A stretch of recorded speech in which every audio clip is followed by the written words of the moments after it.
Welcome to our February webinar, where we're focused on expanding options in career and technical education. My name is Robin Abear, and I work here at the Council on Post-Secondary Education. We welcome you today. As you may already know, February is Career and Technical Education Month. So in addition to the Love Month, we're also celebrating all of Kentucky's educators and students who are involved with career and technical education. You know, in the past several years, career and technical education has been exploding in growth in Kentucky. I wanted to share a couple of data points around the growth of career and technical education. This comes from a report from 2021 and 22 that you can see there on the bullets that in this year, 36,038 students tested an end of program assessment compared to 13,000 the year before. And 20,596 students earned certificates compared to 7,679 the year before. So career and technical education is really exploding in our state. And we know that there are a lot of wonderful people at the Office of Career and Technical Education at the Department of Education who are supporting that. I want to just make a plug here for the summer program that's coming up in July of this year at the Galt House. You don't want to miss that. And I think we can include a link in the chat where you could register for that event.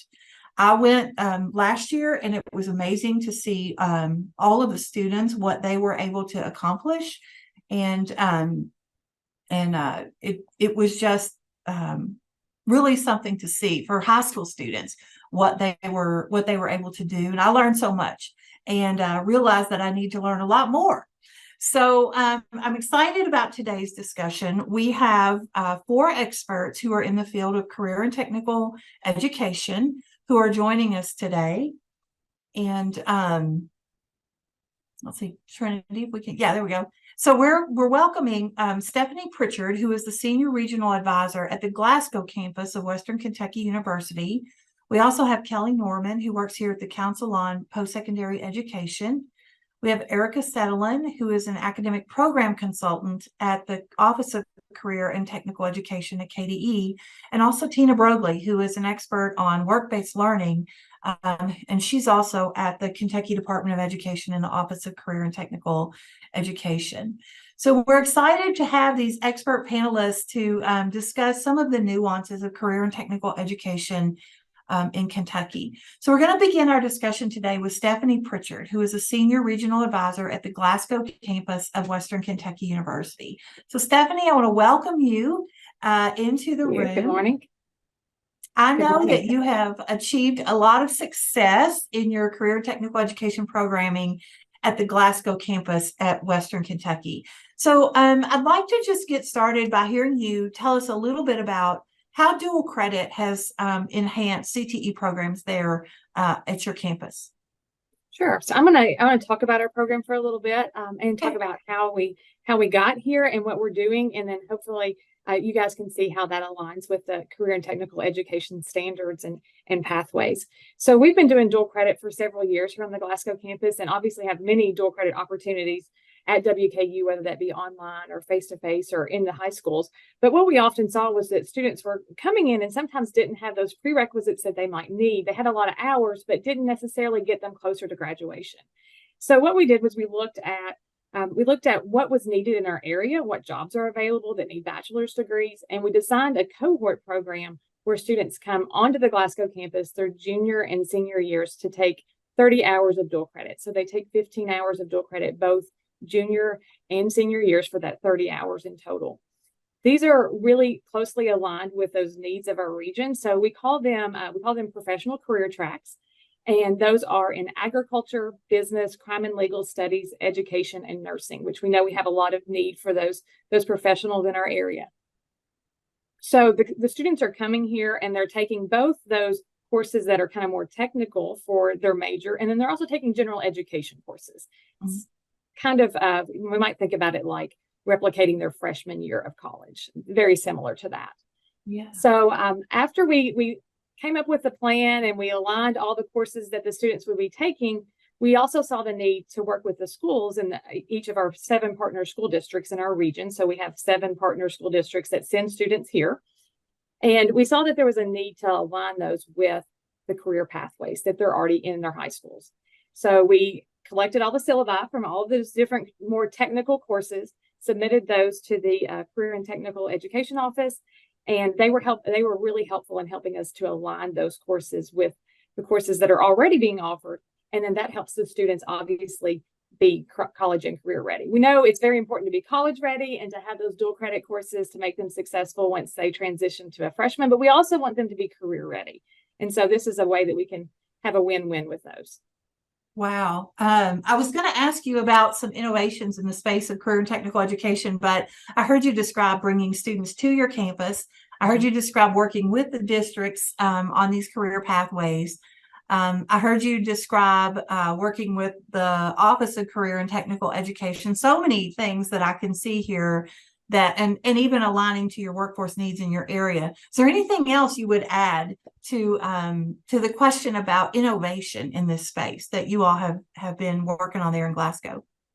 Obviously, also we have, cost is a big factor. So we were able to also work and get these work ready approved. Some were already work ready approved. Others were using the dual credit scholarship. So we lined these courses out in these cohorts to be able to maximize both those work ready and dual credit scholarships. It's very important for our students. We are reaching students. That is our goal for the whole state with minority status and first generation students. We were very excited. This is our first class. So fall of 23 was the first class. We're very excited about fall of 24. But in that first class, we had a 19% minority status, which is 8% higher than our regular degree-seeking population here on the Glasgow campus. So that was really exciting to see. And also 40% of these students were first generation. And so that's a really important population. We like to see them come onto our campus and use the resources here, get plugged in, and really see themselves being successful very early on so that they know when they complete the program and they have those 30 hours, they're ready to go on to their freshman year and be really successful. They have those skills. They're developing those skills very early. Yeah, that's amazing, Stephanie. I know you've been really successful in recruiting students who have not traditionally taken advantage of this kind of opportunity. So I understand what you've done. I'm curious, how did you do it? How do you get those students involved? So initially, we worked with a lot of partners, and partnerships are so vitally important, both within our university, within the departments within our university, and all the units that we have here. Obviously, working with KDE, working with the high schools, that's been very important to let's see what they're offering. What pathways are they offering? How can we help align to those pathways? And so that's been helpful to work with all the partners. We have so many that have helped to make this program successful. But then also in just getting the word out, we're doing lots of parent nights. We're just completing our round of parent nights with all 7 districts. And we're doing classroom presentations. So going into those sophomore classes. So if you think about them coming as juniors and seniors, they have to apply as a sophomore into the program. So we go into those sophomore classes and explain the opportunity and answer all the questions, because there are a lot of questions surrounding this. This is very new to a lot of students and a little daunting. They think about going to a college campus through junior and senior year. They really want to feel comfortable and have all those questions answered. So we're doing classroom presentations in the 7 schools, and then also those parent nights. We actually even have a Zoom parent night tonight for those ones who weren't able to make it. So trying to get both the students and the parents involved.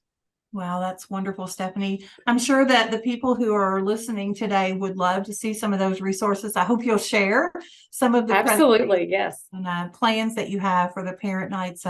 Such good work. So thank you so much, Stephanie, for sharing what's going on there in Glasgow. I'd like to welcome now Kelly Norman into the room to continue this conversation about dual credit and CTE program. Kelly works here at CPE on the launch grant. She comes to us with an extensive background in career and technical education. So welcome, Kelly. Thank you for being here today. I know you've worked a lot in CTE and dual credit programming. So I wondered if you would just give us a quick kind of definition of what are the differences between career and technical education and dual credit programming?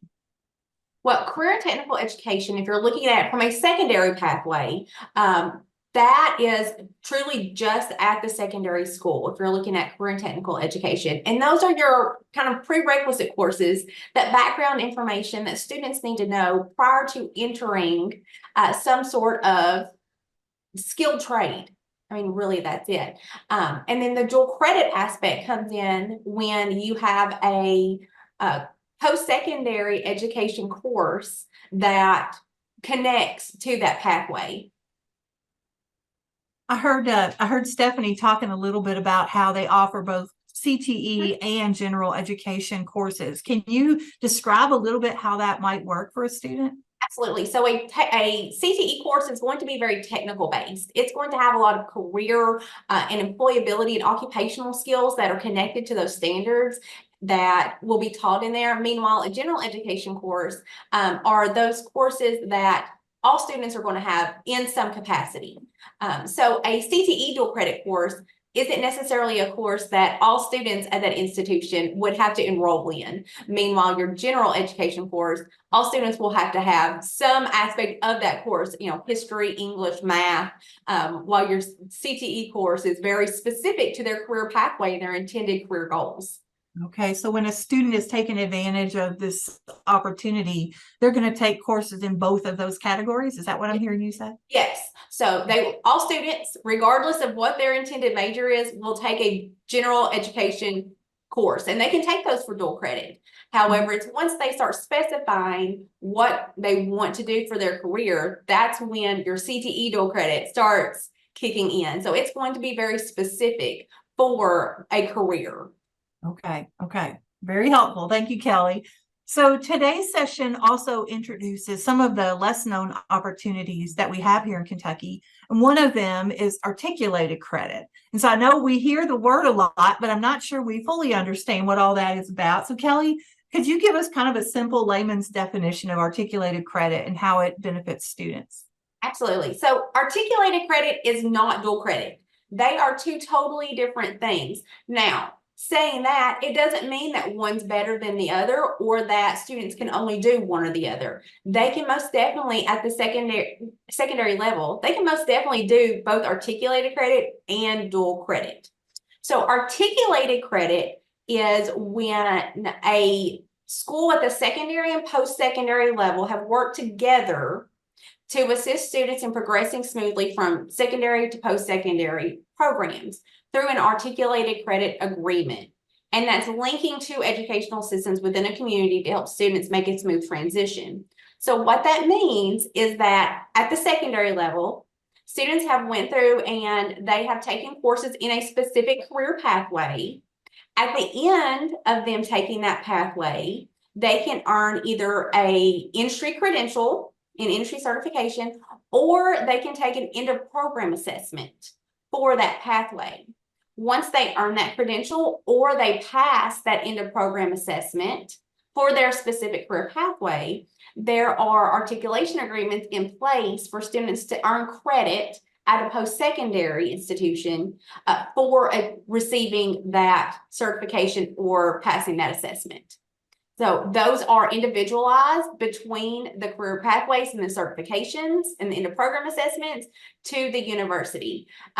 Currently, there are 113 articulation agreements at 11 different post-secondary institutions in Kentucky and in surrounding states. And there are also 9 different pathway agreements for KCTCS.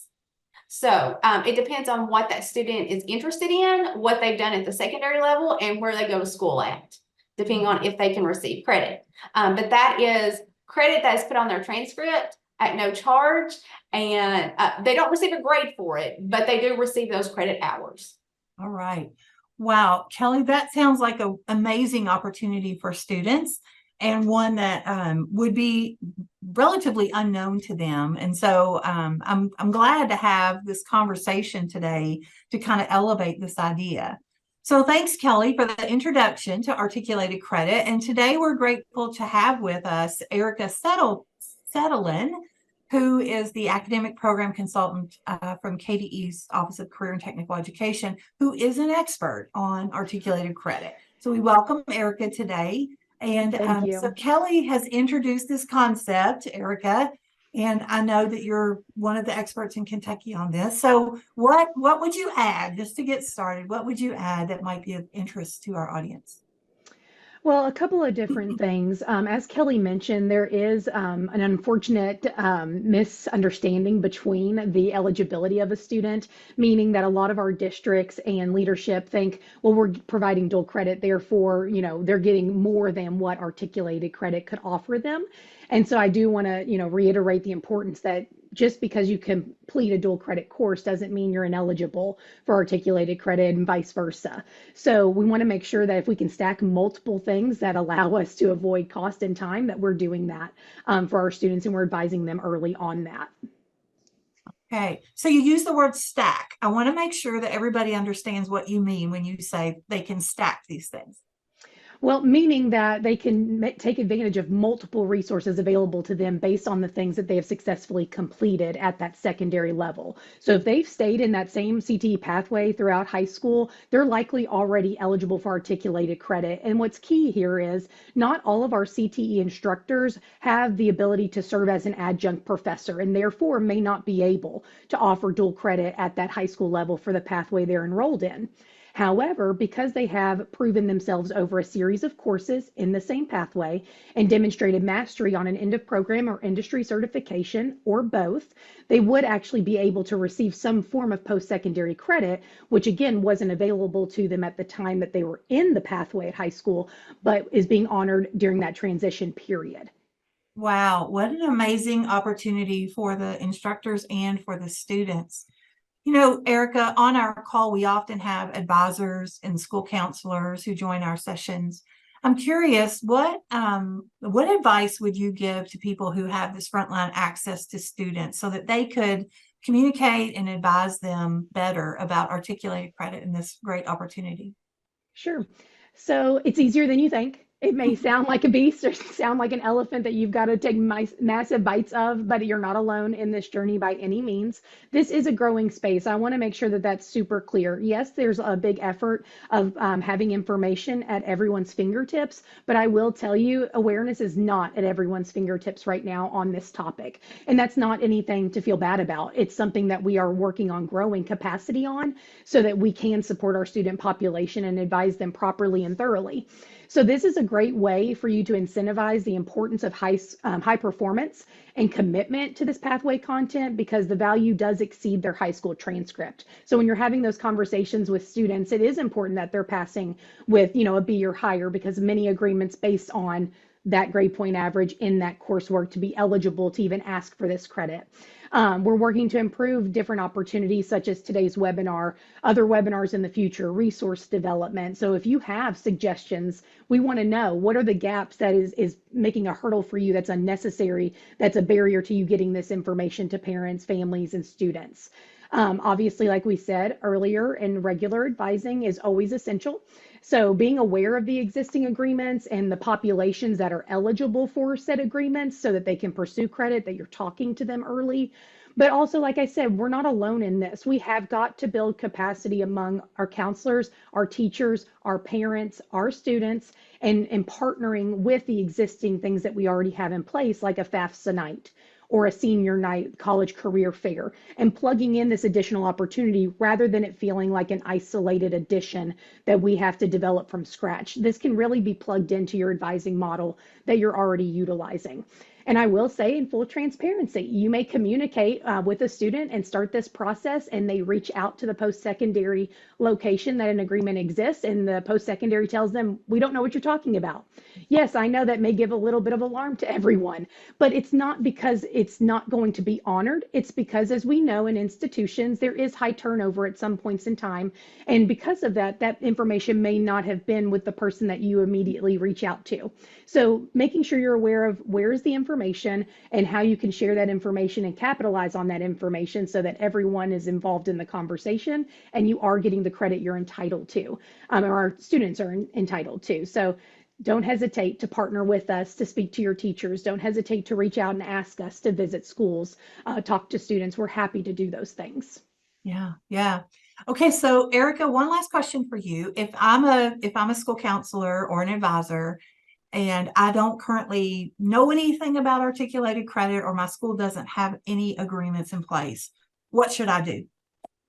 So the first thing that you should do is definitely go to the links that are going to be shared at the end of this webinar. There are a plethora of links, most of them going to the KDE Office of Career and Technical Education website pages, and familiarize yourself with the existing agreements. Obviously, if there are agreements in an area that you don't have a pathway, then you don't even need to worry about that. If your school does not have agriculture, you could ignore that portion of the website, no big deal. But making sure you know where the agreements are that apply to the population in which you all are serving.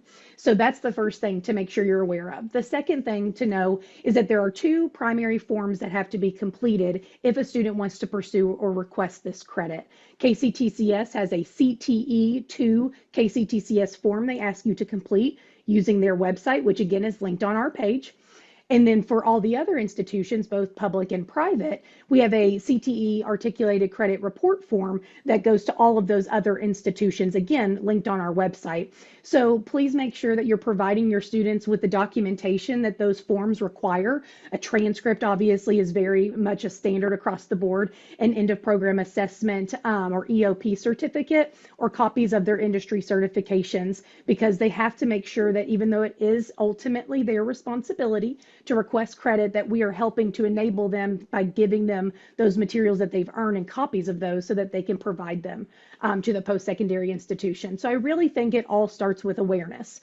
There is a folder on our website that I'd love for you all to engage with at your convenience that has a recorded webinar that walks you through articulation from A to Z as if you've never heard the word in your life. So it's an easy plug and play for you to kind of get familiar, but also to play for your staff, play for your CTE teachers, because they should be speaking to this when they're incentivizing what they have to offer their students over the course of 4 years. So partnership between the high school and the students, but ultimately it is the students' responsibility to request articulated credit. It's not something the high school does for them. No, that's correct. They help them complete the forms, yes, but the student has to be the one responsible enough to take it and submit it through the online portal or whatever method that that institution requires at the registrar's and admissions office. So yeah, they've got to take it from, completed to actually delivered. That is for sure. But we have to help them because it is a little bit of overwhelming at that first time that you're filling out a college form. And so you just want to make sure it's right to avoid any issues with the application process so that we can get that credit awarded as seamlessly as possible.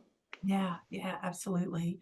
Well, Erica, thank you so much for all this Thank you. information about articulated credit. And it seems like there are tons of resources, and we will share those at the end of the webinar. We appreciate all of the roadmaps that you have for us so that we can help more students take advantage of this. Yeah, thank you. Okay, so our last topic for today is work-based learning, and we want to welcome Tina Brogley, who is the work-based learning coordinator from KDE's Division of Technical Schools and Continuous Improvement. So Tina is Kentucky's expert in the field of work-based learning. So Tina, we welcome you today. Thank you so much, Robin. It's great to be here. I'm glad I can be here with such a strong panel talking about things I love. Absolutely. I'm learning so much already today. So to start our conversation, I'm going to ask you to do the same thing I asked Kelly and Erica to do. Can you provide us with kind of a simple layman's definition of work-based learning? What does it really mean in Kentucky? Sure. Work-based learning is something that's been a hot topic lately as far as conversations go. And, just at its root, work-based learning is experiential learning at its best. It's where we take skills we've learned in the classroom and we connect with an employer partner and use those skills in an active way inside a work experience with that employer partner. So that's really the nuts and bolts of what work-based learning is as far as we're concerned here at the Office of Career and Technical Education. Of course, there are resources, as Erica mentioned, you're going to be providing some links, and I'm thankful for that. So with the support of those employer partners, we do have 8 identified types of work-based learning here in the state of Kentucky. You can find them all in the work-based learning manual that's located on the Office of Career and Technical Education website, and that'll be linked. Those 8 individual types of work-based learning are service learning, mentoring, job shadowing, entrepreneurship, school-based enterprises, internships, cooperative experiences, mostly called co-op, if we're going with the layman's terms there. And then we have our apprenticeships. We have both youth and pre-apprenticeship opportunities for those that are enrolled in our secondary institutions here in Kentucky. And so we're pretty excited about that. You know, there have been a lot of conversations that have involved work-based learning as our legislators have created some parallels between work-based learning and accountability.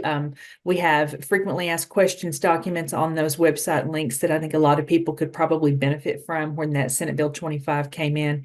But the main thing I want us to remember about work-based learning is that we are creating, hopefully, and all of my other webinar partners have mentioned it, that partnership. So we're creating partnerships between secondary and post-secondary, and work-based learning is where we reach out and grab those employer partners, the future employers of our students that we're training. Those we want to bring in, and creating that learning that that can really be beneficial is what we're about. Yeah, yeah. Oh, I love when I hear about partnerships. That's really the name of the game for the student experience, I think. I was wondering if you could talk a little bit about, our webinar series is really about dual credit. How does work-based learning kind of intersect with dual credit? So that's an interesting question, and I had to stop and think about that myself. And the truth is, work-based learning in our secondary schools is coded. It's course code. Those course codes that are connected to work-based learning, which are internships and cooperative experiences in our apprenticeship pathways, those are technically not dual credit. However, all of those course codes do go into career and technical education pathways, which the completion of the pathway, and as Erica and I think most recently Kelly was talking about, completing those pathways, the industry certifications that our community partners help with, those EOP exams that we pass, all of those things go together for pathway completion and can lead to articulated credit if those articulations are in place for the pathways that the students are involved in. And so in a nutshell, we don't have a direct connection to dual credit. We do have a closer connection to articulated credit, but I think that our goal here in the Office of Career and Technical Education at KDE, our goal is to give active opportunities for our students to practice what they're learning. And so I don't know any secondary, post-secondary, or employer who would not want a student to have active experience. And so when we're talking about work-based learning, we're filling in the cog that is the experience. What experience has the student had? And I believe that that is really the lifelong learner aspect that we're all trying to instill in our students. And that's our connection with the other things that we're talking about. And I was so thankful to hear the other people on the webinar talking about skills and partners and those connections, because it does apply here. And, work-based learning is a big conversation. We have a manual, we have all sorts of resources. I'm hoping that those links will be visited, and anyone's always welcome to reach out and talk to me if they have any additional questions. I'm happy to help. I will say that our TRACK program, which many people have heard of, that's our apprenticeship program here in Kentucky. So TRACK is an acronym. We love our acronyms. Tech Ready Apprentices for Careers in Kentucky, TRACK. And that is an opportunity. Yeah. Students do receive credit for prior learning in the TRACK framework for their apprenticeships. And so those, while not specifically dual credit going into our post-secondary institutions, when we're talking about apprenticeship involvement and earning those apprenticeship standards that so many of our career and tech ed careers require, credit for prior learning is established there with our CTE courses and pathway completion. All right. Well, we are getting close on time here. What a rich conversation we have had today. I've learned so much about some of the lesser known opportunities that Kentucky students have access to. So I'd like to invite all of our panelists at this time back into the room. I want to give you a quick minute for a final word. And so Stephanie, we'll start with you. Sure. I just wanted to reinforce, I know Tina and Erica have both talked about partnerships. Partnerships are key in making this work. When everyone gets around the table together, the high schools, the post-secondary institutions, and we can see how those things align, how our work aligns, really it's the students who win. And so if anyone is thinking about doing these sorts of things, I would just encourage anyone to pull all the partners together at the same table. And there's no doubt amazing ideas will come out of it. Yeah, I always love it when our panelists go back to students. So thank you, Stephanie, for that. Kelly, how about you? Early advising. Talk with those students as early as possible. Figure out what they are interested in. Get them started as soon as you can so that they can take advantage of all of the opportunities that are out there. You know, if you're talking to them and they start trying to do this their junior or senior year, especially with articulated credit, they're going to miss out on a lot that really could have helped them to further their goals. Early on. So early advising, talking with those students and making them partners in their education. Yeah, what a shame for students to miss out on these opportunities. Thank you, Kelly. Erica. I think I'll just leave with the note that if you get on to our website and you start exploring these agreements and you see that there may be a gap for a given pathway that you offer at your school right now, that you wish there was an agreement, don't panic because this is, again, an expanding and ever growing area. Based on 2020 Senate Bill 101, we have an obligation to ensure that all of our pathways do have agreements. So if there's not one there right now, there will be in the future. And we're a partner to you in this work. You are not alone on this topic. So please don't feel overwhelmed. All you have to do is reach out to myself or John Pays. We're both our articulated work group leads at the Office of Career and Technical Education. And we want to support you so that we decrease the lead time of getting this information to students and not putting additional work on your shoulders to do so. Awesome. Awesome. Thank you, Erica. Ever expanding opportunities. Appreciate that. Tina, we're back to you for final word. Great. I would just like to say that I'm so thankful for the partners we do have here in Kentucky. I think we have an extremely strong secondary and post-secondary community that works together well. And I just want to say a really loud, let's work with our community partners as well to give those students an opportunity to practice what they're learning. We know they're learning. We know that it's a rich educational environment. And with that extra practice, our students can really have benefits of all the work that's happening for them right now. Yeah, partnerships. All right. Thank you, Tina. Well, thank you so much to all of our panelists for this wonderful discussion today. I've learned so much, and it's encouraging to know that our students are in capable hands and that they have so many opportunities. So as always, I will turn the mic now to Trinity Walsh for a quick data moment related to our conversation. So thank you all again.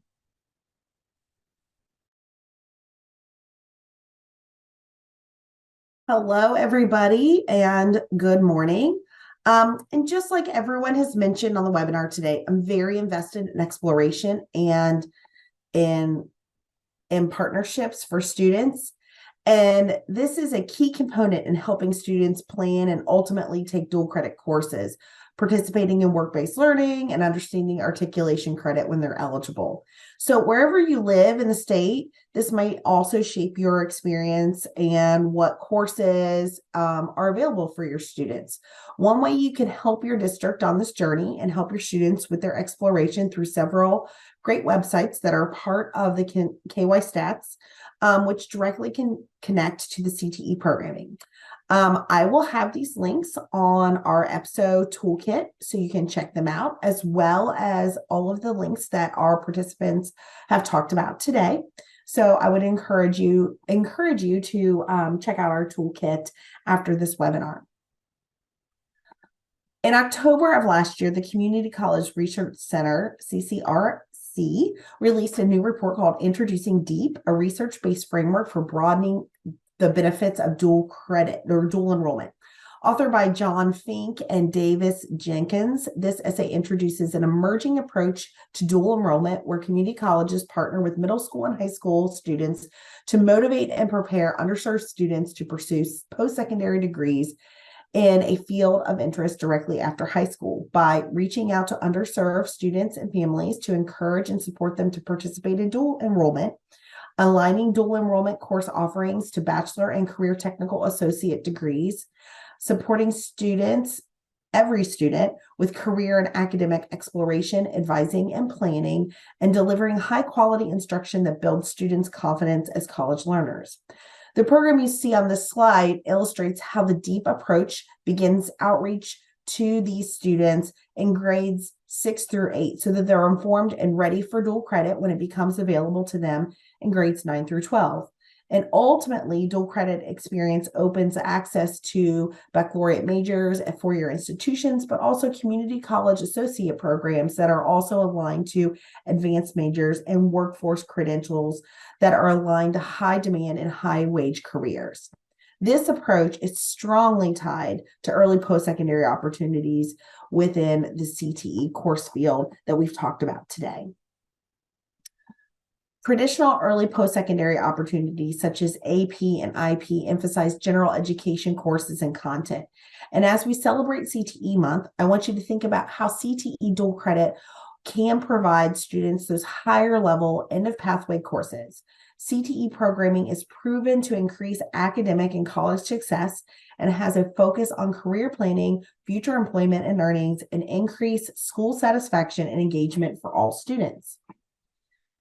CTE dual credit is on a steady trajectory, in part because of the Work Ready scholarship opportunities that students have access to each year in high school, but also because this is a way to engage more students, underrepresented populations, and all of those other student populations that have traditionally not been available to take dual credit courses. So when considering your dual credit programming, we encourage you to ask these questions with your dual credit team and see where the data takes you. How many dual credit courses are you offering and in what areas? Are there areas where you could offer some advanced level opportunities that don't currently exist? How are you surveying your students for interest? And are you considering and targeting your workforce needs? These students are the pipeline to your economic growth. Growing early post-secondary opportunities in CPE is a win-win for students, districts, and communities. And as always, don't forget to stay connected with us on social media platforms. Check out our website and subscribe to the CPE newsletter. We hope that you continue to join us and join us next month as we spotlight a program at a Kentucky high school that's helping to advance the work of dual credit through partnership with Jefferson Community and Technical College, the A2C program. And that will be on Tuesday, March 5th at 10 a.m. And finally, as always, we will have a list of these resources that we have talked about today and links on our episode toolkit from today's webinar. But also all of our previous webinars information are there too. Take some time to check out our amazing resources on the toolkit, as we know this is scheduling season for our secondary school students, and there's lots of information that can help you. Thanks to our guests today, and feel free to reach out to them or Robin and I at any time. We're happy that you joined us today. Thanks, and have a great CTE month.